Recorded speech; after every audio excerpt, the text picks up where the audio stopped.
Suatu grafik fungsi kuadrat memotong sumbu X di titik A di 1,0 dan B di 2,0. Jika grafik fungsi kuadrat tersebut melalui titik 0,4 dan puncaknya di titik P, Q, maka P kurang Q sama dengan. Nah, jadi dari soal kan kita diberikan info titik potong fungsi kuadratnya di sumbu X yaitu di 1,0 dan 2,0.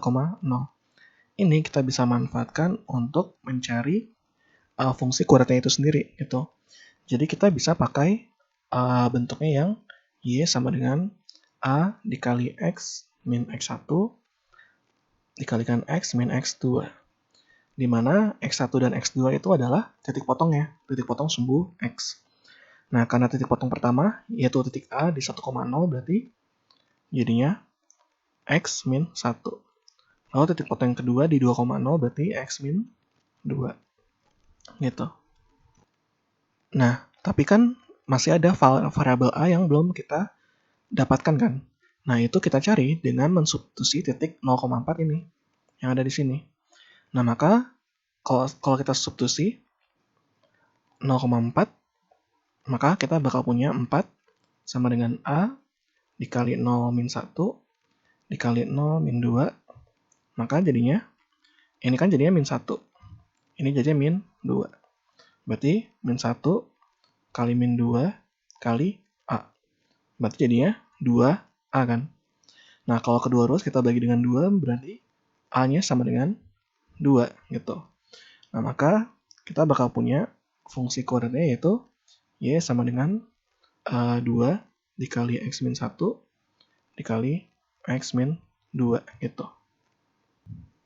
Nah, tapi kan kemudian yang ditanya itu kan koordinat titik puncaknya kan, yaitu P, Q. Nah, kebetulan kan di sini kita udah punya titik potong sumbu X kan. Dan kalau misalkan teman-teman ingat, dalam fungsi kuadrat, misalkan ini kan karena dia positif, berarti kan parabolanya dia berbentuk terbuka ke atas kan. Berarti akan seperti ini. Nah, berarti kan 1,0 dia ada di sini, 3,0 ada di sini kan. Nah, parabola itu, fungsi kuadrat, dia itu selalu simetri terhadap ini kan, terhadap titik puncaknya kan. Nah, berarti dia ada di tengah-tengah titik potong ini 1 dan 2 gitu. Nah, pertanyaannya tengah-tengahnya ini berapa?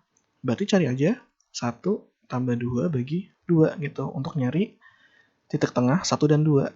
Berarti kita bakal dapat 3 per 2 gitu. Nah, ini adalah nilai P-nya gitu. Nah, kita udah dapat nilai P, terus nyari Q-nya gimana?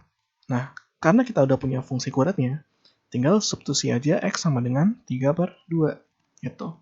Berarti Q sama dengan 2 kali 3 per 2 kurang 1 dikali 3 per 2 kurang 2 gitu. Nah, kita sederhanain 3 per 2 kurang 2 jadinya setengah. 3 per 2 kurang 2 itu min setengah. Nah, ini kalau kita kaliin semua, ini kan akan habis. Tinggal sisanya itu min setengah. Gitu. Nah, maka kita bakal dapat nilai Q ternyata min setengah. Karena kita udah punya nilai P dan Q, ya udah langsung aja. Berarti P min Q sama dengan 3 per 2 dikurang min setengah. Berarti 3 per 2 ditambah setengah, yaitu 4 per 2 yang bisa kita sederhanain jadinya 2 gitu. Berarti P kurang Q sama dengan 2.